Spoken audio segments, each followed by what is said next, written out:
يا أيها الذين آمنوا اتقوا الله وقولوا قولا سديدا يصلح لكم أعمالكم ويغفر لكم ذنوبكم ومن يطع الله ورسوله فقد فاز فوزا عظيما.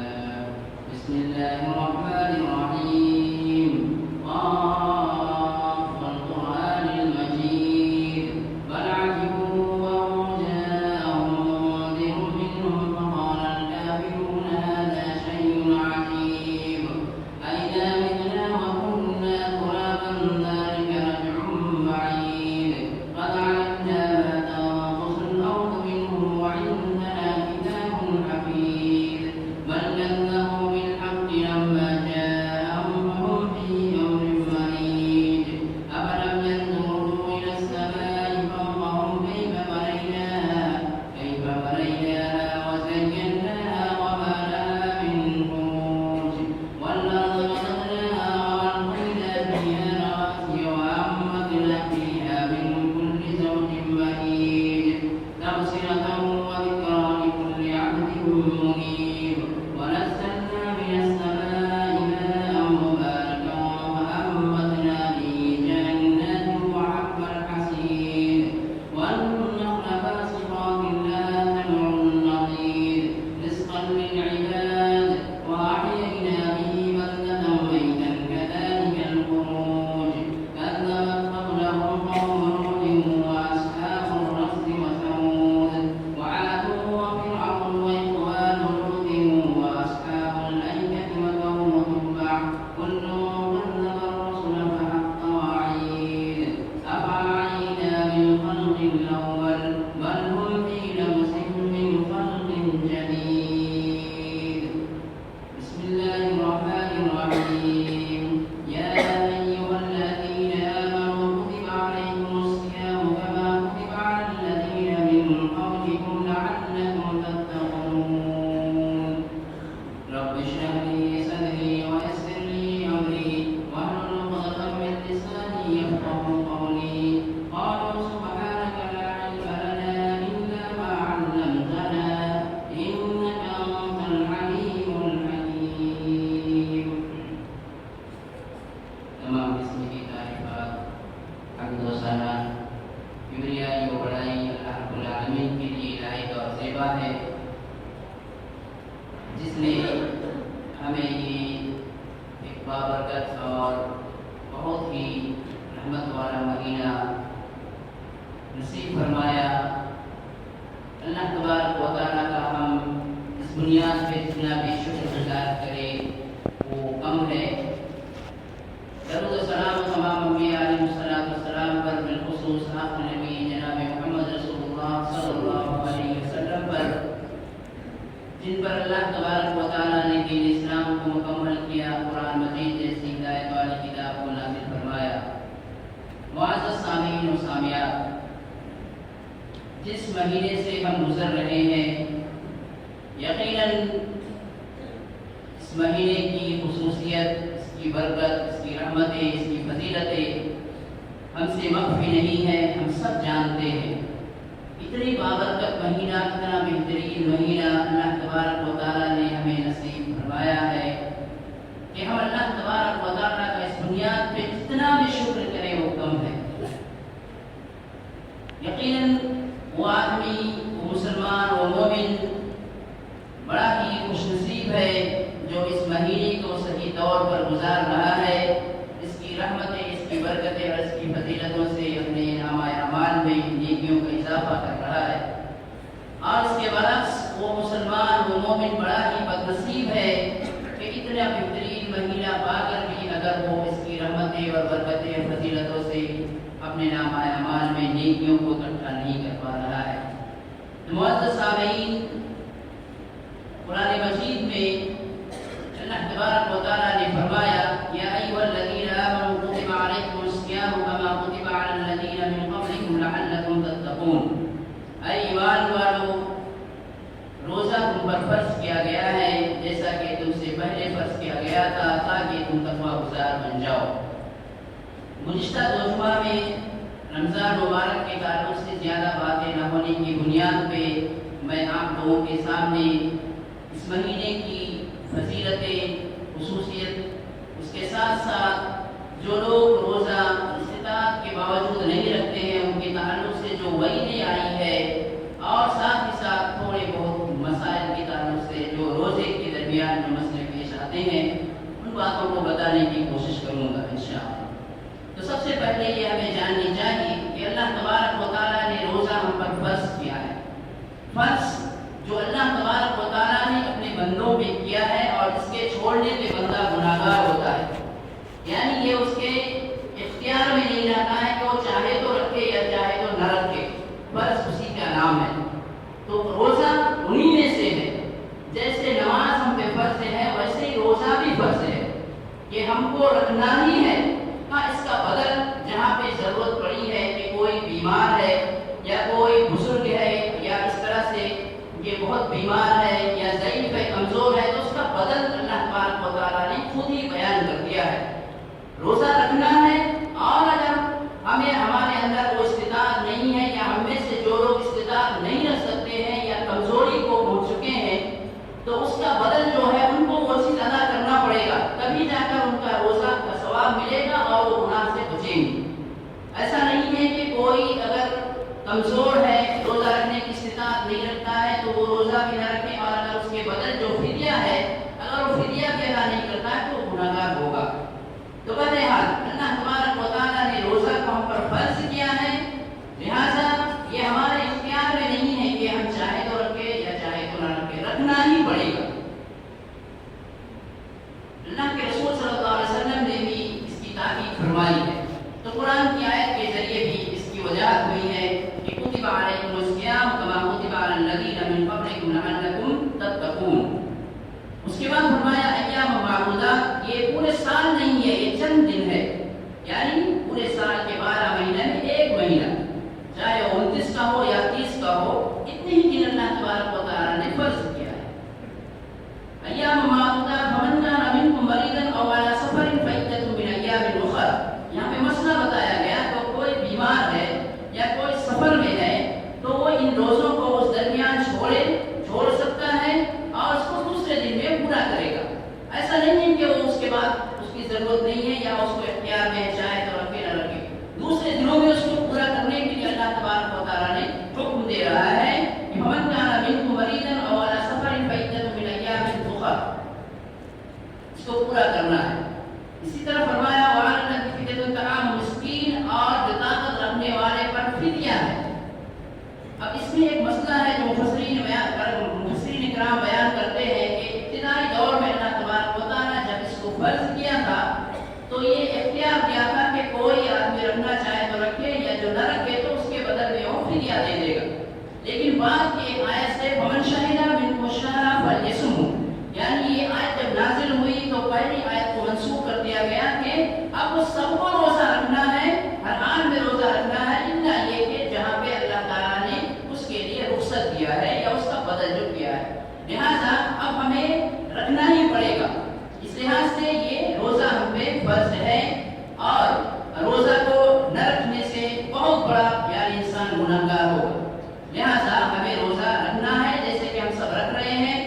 جو لوگ نہیں رکھتے ہیں یا جو لوگ تھوڑے چھوٹے موٹے عذر اور بہانے بنا کر پیش کرتے ہیں کہ روزہ چھوڑ دیتے ہیں، ان کی تعلق سے جو وعید آئی ہے میں انشاءاللہ اس کو بعد میں بتاؤں گا تاکہ ان کو پتہ چلے کہ کتنی بڑی وعید اللہ تبارک و تعالیٰ نے ان کے لیے بیان کیا ہے۔ کچھ فضیلت کے پہلے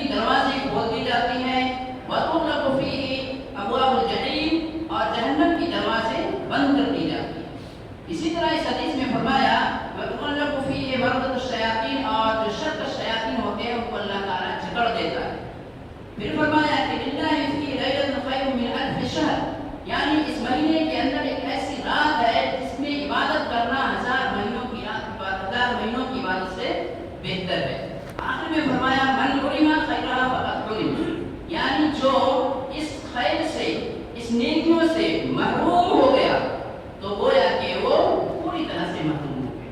اس حدیث کے اندر اللہ کے رسول صلی اللہ علیہ وسلم نے خلاصہ بیان کر دیا ہے رمضان کے مہینے کے تعلق سے کہ کتنی بابرکت مہینہ ہے، کتنی فضیلت والا مہینہ ہے کہ آخری آپ جو کڑی دیکھیں گے کہ گویا کہ جو اس مہینے کی خیر و برکت سے نیکی سے محروم ہو گیا، سمجھیے کہ اس کے اندر محرومیت آ گئی، یعنی وہ بہت بڑے نیکی سے محروم ہو گیا۔ لہٰذا ہمیں چاہیے کہ کسی بھی شکل میں ہمیں ان خیر و بھلائی سے محروم نہیں ہونی چاہیے، جتنا ہو سکے ہمیں اس میں عبادت کرنی چاہیے۔ تو رمضان المبارک کے مہینے کا سب سے پہلا ثواب ہے، سب سے بڑا ثواب یہ ہے کہ روزہ رکھنا۔ یہ اس مہینے کی سب سے پہلی خصوصیت ہے روزہ رکھنا، جو الحمدللہ ہم سب رکھتے ہیں۔ اس کے بعد بہت سارے اس کے اندر باتیں آئی ہیں۔ اللہ تبارک و تعالیٰ نے اسی مہینے میں قرآن مجید کو نازل فرمایا۔ شہر رمضان الذی انزل فیہ القرآن ھدی للناس وبینات من الھدی والفرقان۔ اسی مہینے میں اللہ تبارک و تعالیٰ نے قرآن مجید کو نازل فرمایا۔ تو قرآن مجید خود ہی ایک بابرکت کتاب ہے، پوری دنیا کی ساری کتابوں میں سے سب سے افضل، سب سے بہترین کتاب ہے، اور سب سے بہترین کتاب کو اللہ تبارک و تعالیٰ نے اس مہینے کے اندر جو سب سے بہترین مہینہ ہے نازل فرمایا۔ اسی اعتبار سے قرآن مجید کا اور رمضان کا بڑا گہرا تعلق ہے۔ تو دوسرا کام یہ کرنا چاہیے کہ کثرت سے قرآن مجید کی تلاوت کرنی چاہیے۔ پہلا ہے روزہ رکھنا اور دوسرا ہے کثرت سے قرآن مجید کی تلاوت کرنا، یعنی جتنا وقت ملے، جتنا ٹائم ہم کو ملے، جتنا ہمارے پاس فارغ اوقات ہے، بلکہ وقت نکال کر قرآن مجید کی تلاوت کرتے رہنی چاہیے، کیونکہ ان دونوں کے اندر بڑا گہرا تعلق ہے۔ اللہ کے رسول صلی اللہ علیہ وسلم کے بارے میں آتا ہے کہ اللہ کے رسول صلی اللہ علیہ وسلم رمضان کے مہینے میں قرآن مجید کا دور حضرت جبریل علیہ السلام کے ساتھ کیا کرتے تھے، اور اسی طرح سے ہم اس کا اندازہ بھی لگا سکتے ہیں کہ یہ رمضان کے مہینے میں قرآن مجید کی تلاوت کتنی کثرت سے ہوتی ہے۔ اسی رمضان کے مہینے میں قیام اللیل یعنی تراویح کی نماز بھی پڑھی جاتی ہے، جس میں قرآن مجید کی تلاوت ہوتی ہے۔ آدمی اپنے طور پر بھی بہت لوگ بہت طرح سے ہر جگہ یعنی قرآن مجید کی تلاوت کو کرتے رہتے ہیں، تو ہم کو اس سے بھی پتہ چلتا ہے کہ اس کا بڑا گہرا تعلق ہے۔ لہٰذا ہمیں چاہیے کہ قرآن مجید کو اس مہینے میں کثرت سے تلاوت کرنی چاہیے۔ حالانکہ یہ کتاب پوری زندگی پورے مہینے میں تلاوت کرنے کا، پورے سال بھر تلاوت کرنے کی ہے، لیکن رمضان میں اس کی خصوصیت مزید بڑھ جاتی ہے، اس سے انکار نہیں ہے۔ لہٰذا ہمیں چاہیے کہ کثرت سے قرآن مجید کی تلاوت کرتے رہنی چاہیے۔ اسی طرح سے اللہ کے رسول صلی اللہ علیہ وسلم نے فرمایا، اللہ تبارک و تعالیٰ اس مہینے میں ہر دن اور ہر رات جہنم سے بہت سارے لوگوں کو، گردنوں کو آزاد کرتا ہے۔ یعنی اللہ کے رسول صلی اللہ علیہ وسلم نے فرمایا کہ اللہ تبارک و تعالیٰ اس مہینے میں بہت سارے لوگوں کو دن و رات میں جہنم سے گردنوں کو آزاد کرتا ہے۔ فرمایا ان اللہ تبارک و تعالیٰ اتقاہ فی کل یوم و لیلۃ یعنی فی رمضان۔ تو اس اعتبار سے ہمیں چاہیے کہ اللہ تبارک و تعالیٰ سے کثرت سے دعا کرتے رہنی چاہیے کہ اللہ تبارک و تعالیٰ بھی ہمیں ان خوش نصیب بندوں میں شامل کر لے جن کو اللہ تبارک و تعالیٰ اسی رمضان میں جن کے گردنوں کو جہنم سے آزاد کر رہا ہے، تاکہ ہمیں بھی یعنی ہم بھی ان خوش نصیب میں شامل ہو جائے۔ لہٰذا اس کی بھی کثرت سے دعا اللہ سے کرتے رہنی چاہیے کہ اللہ تبارک و تعالیٰ بھی ہمیں ان خوش نصیب بندوں میں شامل کرے جن کو وہ جہنم سے آزاد کر رہا ہے۔ اسی طرح سے تیسری بات یہ فرمائے، اسی تعلق سے جہنم سے آزادی کامیابی کی دلیل ہے۔ ایک انسان کی سب سے بڑی کامیابی یہ ہے کہ جہنم سے آزادی۔ قرآن مجید کے اندر اللہ تبارک و تعالیٰ نے فرمایا فَمَنْ زُحْزِحَ عَنِ النَّارِ، جو جہنم سے بچا لیا گیا، وَأُدْخِلَ الْجَنَّةَ، اور جنت میں داخل کر دیا گیا، فَقَدْ فَازَ، کامیاب۔ دنیا میں کئی طرح کی کامیابیاں ہم حاصل کرنے کی کوشش کرتے ہیں، کچھ بڑی کامیابیاں، کچھ چھوٹی کامیابیاں۔ جب ہمیں بڑی کامیابی حاصل ہو جاتی ہے تو خوشی محسوس ہوتی ہے۔ دنیا اور آخرت کا سب سے بڑی کامیابی وہ ہے جہنم سے آزاد ہونا، جہنم سے چھٹکارا ملنا، جس کو قرآن مجید میں خود اللہ تعالیٰ نے فرمایا فَمَنْ زُحْزِحَ عَنِ النَّارِ، کہ جو جہنم سے بچا لیا گیا، وَأُدْخِلَ الْجَنَّةَ، اور جنت میں داخل کر دیا گیا، فَقَدْ فَازَ، وہ کامیاب۔ اس کے لیے اللہ سے کثرت سے دعا کرتے رہنی چاہیے۔ یہ ہماری عبادتوں پہ منحصر ہے، اللہ کی رضا جوئی پہ منحصر ہے۔ ہم جتنا اللہ کو خوش کریں گے، جتنا اللہ کے فرمان کے مطابق زندگی گزاریں گے، جس طرح سے اپنے اعمال کو مزین اور بہترین بنائیں گے جو اللہ کو راضی کر دے، تو جہنم سے آزادی کا، یہ جہنم سے چھٹکارا ملنے کا باعث بن جائے گا۔ لہٰذا سب سے بڑی کامیابی ہر آدمی کو یاد رکھنی چاہیے، نہ تو دنیا کی کوئی کامیابی اس کے مقابل کر سکتا ہے، سب سے بڑی کامیابی یہ ہے کہ جہنم کی آگ سے یا جہنم سے آزادی مل جانا، چھٹکارا مل جانا۔ اسی طرح سے اس کے اندر جو ایک رات کے تعلق سے اللہ نے فرمایا، جس کو ہم لیلۃ القدر کہتے ہیں، شب قدر کے نام سے جانتے ہیں، اس میں اس رات کی عبادت، جس کو وہ رات حاصل ہو جائے اور اس میں وہ عبادت سے گزارے، اللہ اگر اس کی عبادتوں کو قبول کر لیتا ہے تو 1000 مہینوں کی عبادت سے بہتر ہو جاتی ہے۔ تو اس سے بھی اندازہ ہم لگا سکتے ہیں کہ اس مہینے کی کتنا رتبہ ہے، کتنا اللہ تعالیٰ نے اس کا درجہ بڑھا دیا ہے، اور یہ امت محمدیہ کے اوپر ہے۔ یہ بڑے خوش نصیبی کی بات ہے کہ اللہ تبارک و تعالیٰ نے ہمیں وہ چیز عطا کی ہے۔ لہٰذا اس کو آخری عشرے میں جو لیلۃ القدر ہوتا ہے اس کو ہمیں ضائع نہیں کرنی چاہیے، کثرت سے عبادت کرتے رہنی چاہیے۔ اسی طرح سے اس مہینے کے تعلق سے فرمایا کہ کوئی بندہ اس مہینے میں عمرہ کرتا ہے تو اس کو حج کے برابر کا ثواب ملتا ہے۔ ایک انصاری خاتون سے اللہ کے رسول صلی اللہ علیہ وسلم نے فرمایا، فَإِذَا جَاءَ رَمَضَانُ فَاعْتَمِرِي فَإِنَّ عُمْرَةً فِيهِ تَعْدِلُ حَجًّا۔ بخاری مسلم کی حدیث ہے کہ اللہ کے رسول صلی اللہ علیہ وسلم نے ایک انصاری خاتون سے فرمایا کہ جب رمضان آئے تو تم میرے ساتھ، ہمارے ساتھ عمرہ کیا کرو، یہ حج کہ اتنا ثواب ملتا ہے۔ تو گویا کہ اس مہینے میں جو عمرہ کرتا ہے اس کو حج کے اتنا ثواب ملتا ہے۔ اب رہی مسئلہ کیا اس سے حج ثابت ہو گیا یا اس سے حج معاف ہو گیا، تو وہ نہیں ہے۔ یعنی ثواب حج کرنے میں جتنا ثواب ہوتا ہے، اس مہینے میں اگر کوئی عمرہ کرتا ہے تو اتنا ثواب ملتا ہے، لیکن صاحب استطاعت اگر وہ ہو جائے گا تو حج اس سے فرض نہیں ہے، ثابت نہیں ہے، اس کو حج کرنا ہی پڑے گا، ثواب برابر ہو جاتا ہے، حج اس سے معاف نہیں ہوتا ہے۔ تو اس طرح سے اتنی بڑی بڑی نیکیاں اللہ تبارک و تعالیٰ نے اس مہینے میں رکھ دیا ہے۔ تو جو 2-3 باتیں میرے بیان میں خلاصہ یہ ہے کہ سب سے پہلے روزہ رکھنا، پابندی کرنا اس کی، دوسری چیز قرآن مجید کی کثرت سے تلاوت کرنا، تیسری چیز جہنم سے آزادی کے لیے کثرت سے دعائیں کرنا، اور صرف جہنم کی آزادی سے نہیں، توبہ استغفار کرتے رہنی چاہیے، اس میں یہ بھی داخل رہے۔ ابو امامہ باہلی رضی اللہ عنہ سے روایت ہے، وہ اللہ کے رسول سے پوچھتے ہیں کہ اللہ کے رسول مجھے کوئی ایسا عمل بتائیے جو بہت زیادہ نیکی والا ہوگا، تو اللہ کے رسول نے فرمایا، علیک بالصیام فإنہ لعجر لہ، یعنی تم روزہ رکھا کرو، اس کا بدل نہیں ہے، یعنی اس کا ثواب کے اعتبار سے اس کا بدل نہیں ہے۔ کیوں؟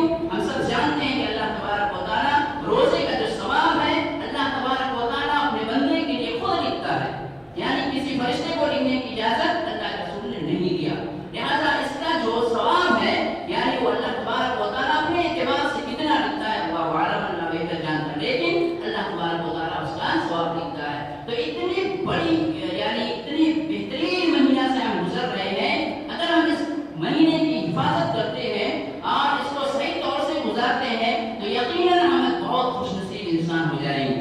اسی طرح سے روزے کے تعلق سے اللہ کے رسول نے فرمایا کہ یہ ڈھال ہے، اللہ کے رسول نے فرمایا الصیام جنۃ، بخاری کی حدیث ہے کہ یہ ڈھال ہے، روزہ کیا ہے؟ ڈھال ہے۔ جیسے ایک مجاہد یا ایک جہاد کرنے والا جنگ کے میدان میں اپنے ڈھال سے اپنے آپ کو بچاتا ہے اور دشمنوں پہ وار کرتا رہتا ہے، اسی طرح سے یہ روزہ کیا ہے؟ جہنم میں جانے سے ڈھال بن جائے گا ایک بندے کے لیے، مومن بندے کے لیے، یا اس کے روزے کو رکھنے کے لیے۔ تو فرمایا کہ یہ ڈھال دونوں طرح سے، دنیا میں بھی یہ ڈھال ہے اور آخرت میں بھی ڈھال ہے۔ دنیا میں ڈھال اس طرح سے ہے کہ جب بندہ روزہ رکھتا ہے تو ہر طرح کی برائی سے رکھنے کی پوری کوشش کرتا ہے، وہ نہیں چاہتا ہے کہ مجھ سے کوئی غلط کام ہو، مجھ سے کوئی غلط کام ہو یا کوئی برائی ہو جس کی وجہ سے میرے روزے میں اثر پڑے۔ ہم سب اس چیز کو محسوس کرتے ہیں، رمضان کے مہینے میں آدمی کتنے ہر طرح سے برائی سے بچنے کی کوشش کرتا ہے، تو روزہ اس کے لیے دنیا میں برائی سے بچنے کا ڈھال بن گیا، اور فرمایا کہ جہنم میں جانے سے بھی روزہ ڈھال بن جائے گا۔ اللہ کے رسول صلی اللہ علیہ وسلم نے فرمایا کہ قرآن اور یہ روزہ دونوں قیامت کے دن اللہ کے سامنے سفارش کریں گے اپنے رکھنے والے سے۔ تو روزہ کہے گا کہ میں نے دن بھر اس کو بھوکا پیاسا رکھا، لہٰذا اس کو معاف کر دی جائے۔ قرآن کہے گا کہ یہ مجھے مصروف رہا پڑھنے میں اور راتوں کو سنا اور رات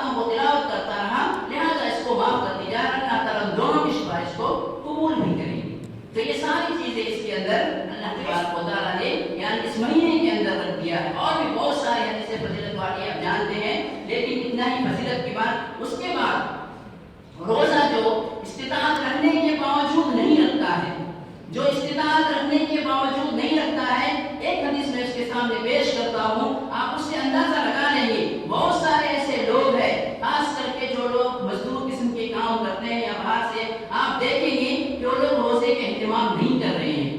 ان سے جب پوچھا بھی جاتا ہے تو کہتے ہیں کہ دن بھر کام کرنا پڑتا ہے، مشکل ہوتی ہے۔ یہ عذر نہیں ہے، یہ روزہ چھوڑنے کا یہ عذر نہیں ہے، نہ تو قرآن کے اندر ہے نہ حدیث کے اندر ہے۔ لہٰذا جو لوگ روزہ نہیں رکھتے ہیں، آپ اس حدیث سے اپنے آپ کا موازنہ کیجیے۔ اللہ کے رسول صلی اللہ علیہ وسلم کے بارے میں آتا ہے، ابو امامہ باہر رضی اللہ عنہ بیان کرتے ہیں کہ میں نے رسول اللہ صلی اللہ علیہ وسلم سے فرماتے ہوئے سنا، فرماتے ہیں کہ اللہ کے رسول نے فرمایا کہ میں سویا ہوا تھا، دو شخص آتے ہیں، مجھے پکڑ کر لے چلتے ہیں، ایک مشکل وادی میں اٹھاتے ہیں، یعنی پہاڑ کے اوپر۔ میں نے کہا کہ یہ تو میرے لیے مشکل ہے، تو انہوں نے کہا کہ ہم اس کو آسان کر دیں گے، آپ چڑھیے۔ اور جب چڑھ جاتے ہیں، پہاڑ کی چوٹی پہ پہنچتے ہیں تو وہاں پہ آہو بتا کی آواز آتی ہے، رونے چیخنے چلانے کی آواز آتی ہے۔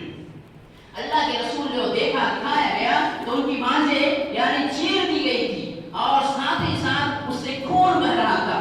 اللہ کے رسول نے ان سے پوچھا یہ کون لوگ ہیں؟ تو ان کو جواب ملا یہ وہ لوگ ہیں جو رمضان کے مہینے میں روزہ نہیں رکھ کر یہ کھانے پینے میں مصروف رہتے تھے۔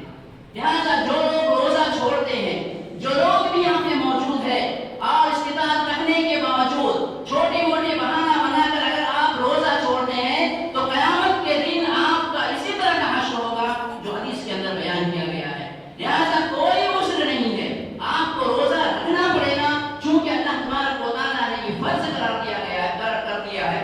ہاں، جہاں پہ اللہ نے رخصت دیا ہے، اس کا جو بدل دیا ہے، اگر اس کے مطابق کوئی انسان اترتا ہے تو اس کا بدل کر سکتا ہے۔ لیکن جو لوگ روزہ چھوڑ رہے ہیں وہ اچھی طرح سے اس حدیث کو جانتے۔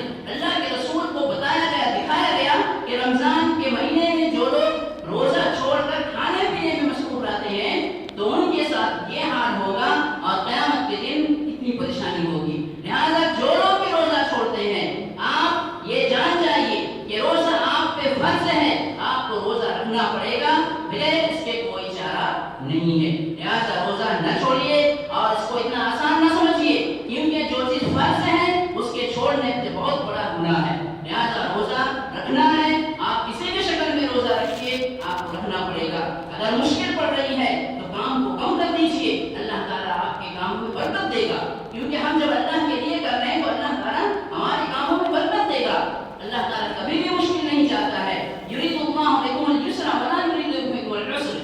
ہاں، ایک آدمی بیمار ہے، روزہ رکھنے کی استطاعت نہیں رکھتا، اللہ تعالیٰ نے آسانی کیا اس کے لیے کہ تم دوسرے دن میں جب بیمار سے فارغ ہو جاؤ، اچھے ہو جاؤ، شفایاب ہو جاؤ، تب رکھ لو تم روزہ۔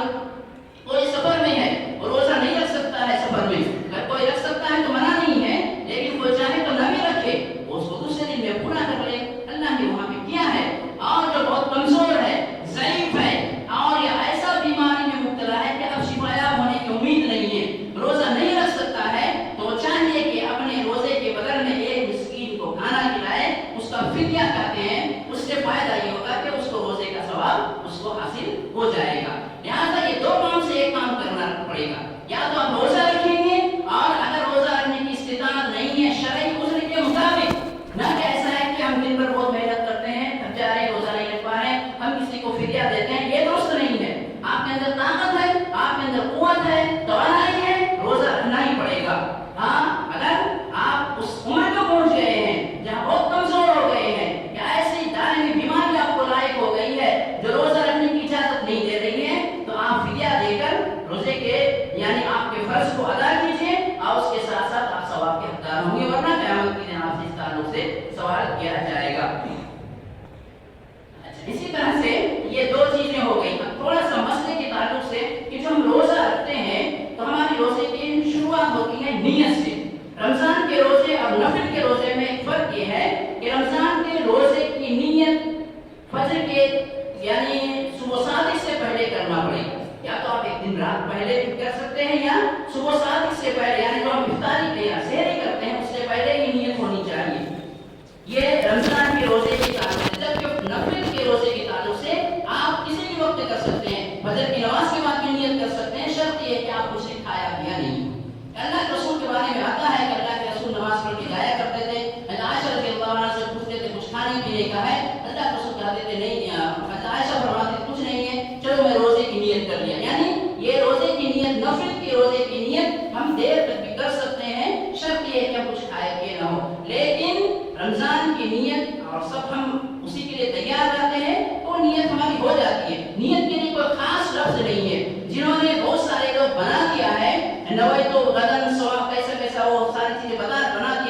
اس کے حدیث سے کوئی تعلق نہیں ہے.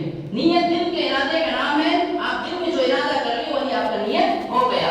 تو ہم تو روزے کے رمضان میں نیت ساتھی کو کر رہے ہیں کہ روزہ رکھنا ہے پورے مہینے کا, تو نیت یہیں سے ہمارا ہو گیا ہے. زبان سے کوئی الفاظ ادا کرنے کی ذکر نہیں. پہلی بات ہے. دوسری بات ہے سحری کے تعلق سے فرمایا تسحروا, سحری کیا کرو, اس میں برکتیں ہیں. بغیر سحری, اس کا مطلب یہ ہے کہ بغیر سحری کا بھی روزہ ہو جائے گا. یعنی مان لیجیے کوئی اٹھ نہیں سکا, نیت کر کے سویا ہے, کسی وجہ سے اٹھ نہیں سکا, تو کوئی بات نہیں, اس کی روزہ وہ مکمل کرے, روزہ ہو جائے گا. لیکن تسحروا چاہیے ہم کو اہتمام کرنی چاہیے سحری کا, اس میں برکت ہے. ایک دوسری بات یہ ہے, اب سحری سے لے کر اذان کے درمیان کتنا فرق ہونی چاہیے. تو ابو زید رضی اللہ عنہ زید بن حارثہ رضی اللہ عنہ رضی اللہ عنہ سے پوچھتے ہیں کہ اللہ کے رسول صلی اللہ علیہ وسلم کے سحری اور اذان کے درمیان کتنا وقت ہوا کرتا تھا. تو انہوں نے فرمایا کہ اللہ کے رسول سحری کر کے مسجد چلے جاتے تھے, اور اذان اور سحری کے درمیان کم سے کم 50 آیت کی تلاوت کا وقفہ ہوا کرتا تھا. یہ ایک معتدل بتایا گیا. قرآن مجید کے اندر چھوٹی آیتیں بھی ہیں اور بڑی بڑی آیتیں بھی ہیں, لہٰذا ہم اپنے اعتبار سے اس کو ایک معتدل طور پہ کہ 2 4 5 10 منٹ پہلے فارغ ہو جاتے ہیں تو بہتر ہے, نہ کہ بالکل آخری وقت اب اذان ہونے کے لیے 1 منٹ باقی ہے, جلدی پانی پیو. یہ کہ اکثر گھروں میں ایسا ہوتا ہے. اتنا ہڑبڑانے کی ضرورت نہیں ہے. بہتر ہے کہ 2 4 5 منٹ پہلے فارغ ہو جائیں. اگر آپ کے پاس وقت بچا ہوا ہے تو آپ دعاؤں میں مصروف رہیے, قرآن مجید کی تلاوت کیجیے, کوئی بات نہیں ہے. نہ کہ بالکل آخری وقت میں ہم جا کر ہی اس کو اسٹاپ کریں تو تھوڑی سی دقت ہوتی ہے, لہٰذا اپنے اعتبار سے اس کو کر لینی چاہیے. اس کے بعد افطار کا وقت. اب یہاں سے اس درمیان روزے کی حفاظت کے لیے جو حدیث ہے, اللہ رسول نے فرمایا کہ جو آدمی جھوٹ اور برائی یا دھوکہ وغیرہ سے نہیں بچتا ہے, اس کا روزہ, اس کا بھوکا رہنا, پیاسا رہنا کوئی فائدہ نہیں ہے. لہذا روزے کی حفاظت کے لیے ضروری ہے. ایسے تو یہ کام سب ہمیشہ حرام ہی ہے, لیکن روزے کی حالت میں مزید اس کی اہمیت بڑھ جاتی ہے کہ آدمی کو چاہیے کہ جھوٹ سے, ہر طرح کی گناہ سے پرہیز کرے, تاکہ وہ جو دن بھر بھوکا پیاسا رہ رہا ہے اس کا وہ فائدہ پہنچے. پھر افطاری کا وقت آتا ہے, تو افطاری کے لیے ایک رواج میں معاشرے میں چل پڑا ہے کہ افطاری کے پہلے بہت سارے لوگ اس طرح ہیں, یعنی کمپلسری اس کو کہتے ہیں, لازماً دعا کرتے ہیں اور کہتے ہیں کہ اس وقت دعائیں قبول ہوتی ہیں اور اس میں بغیر دعا کے روزہ نہیں کھولتے ہیں. اتنا اس پہ مضبوطی سے عمل کرنے کی ضرورت نہیں ہے, چونکہ حدیث ضعیف ہے. کہنے کا مطلب یہ ہے کہ آپ دعا کر لیجئے, آپ کبھی قرآن کی تلاوت کر لیجئے, آپ تسبیح و تحلیل کرتے رہیے, تو کوئی ضروری نہیں. روزے کی جو دعا ہے وہ صرف بسم اللہ کہہ کے روزہ کھولنا ہے. اب یہاں پر بھی بہت سارے لوگ جانتے ہوں کہ ایک دعا ہے جس کو مشہور ہو گیا ہے, وہ پڑھتے ہیں کہ اللہ علیہ وسلم تو اس طرح سے پڑھتے ہیں, یاد بھی مجھے نہیں ہے چونکہ یہ عمل میں نہیں ہے. اس کا حدیث سے, یعنی صحیح حدیث سے ثابت یہ نہیں ہے. صرف بسم اللہ کہہ کے روزہ کھولنی چاہیے. جب ہم روزہ کھول لیتے, افطار کر لیتے ہیں, اس کے بعد کی دعا پڑھنی چاہیے جو صحیح حدیث سے ثابت ہے. ذهب الظمأ وابتغت العروق وثبت الأجر إن شاء الله.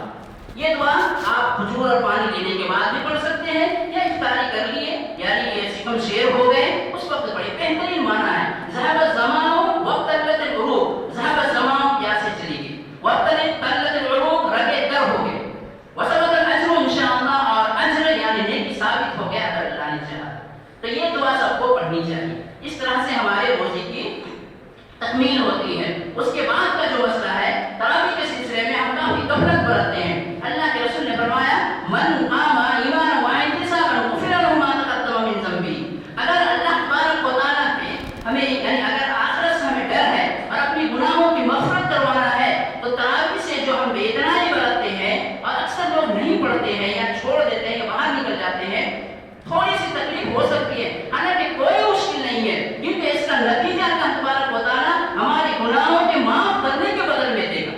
لہٰذا اگر تھوڑی سی مشقت ہی صحیح اگر ہم برداشت کر کے پڑھ لیتے ہیں, تو یقین مانیے کہ اس کے پیچھے جو نتیجہ اللہ نے رکھا ہے, جو تحفہ اللہ نے رکھا ہے کہ گناہوں کو معاف کر دے گا, اس سے بڑی اور کیا چاہیے ہمیں. اتنی بڑی بات کہی گئی ہے, لیکن ہم اس کا اہتمام نہیں کرتے, اور خاص کر کے ہمارے حدیثوں میں اس کا اہتمام کم ہے, کیونکہ یہ سب جانتے ہیں کہ یہ نفل نماز ہے, نفل کا ہم چھوڑ دیتے ہیں. حالانکہ کتنی نیکی کے باعث ہے یہ. کیا ہم اتنی نیکی حاصل کر سکتے ہیں کسی شکل میں؟ کون سا ایسا عمل ہم کریں گے جو اتنے نیکی ہمیں حاصل ہو جائے؟ یا ہم اپنے آپ کو یہ دعویٰ کر سکتے ہیں کہ ہم اتنے نیک, ہمارے فرائض اتنے پختہ ہیں کہ ہمیں نفل کی ضرورت نہیں ہے؟ کوئی بندہ ہے ایسا دعویٰ کر سکتا ہے؟ جب کوئی اس کا دعویٰ نہیں کر سکتا ہے, تو اتنا بہترین موقع جو تراویح کی شکل میں قرآن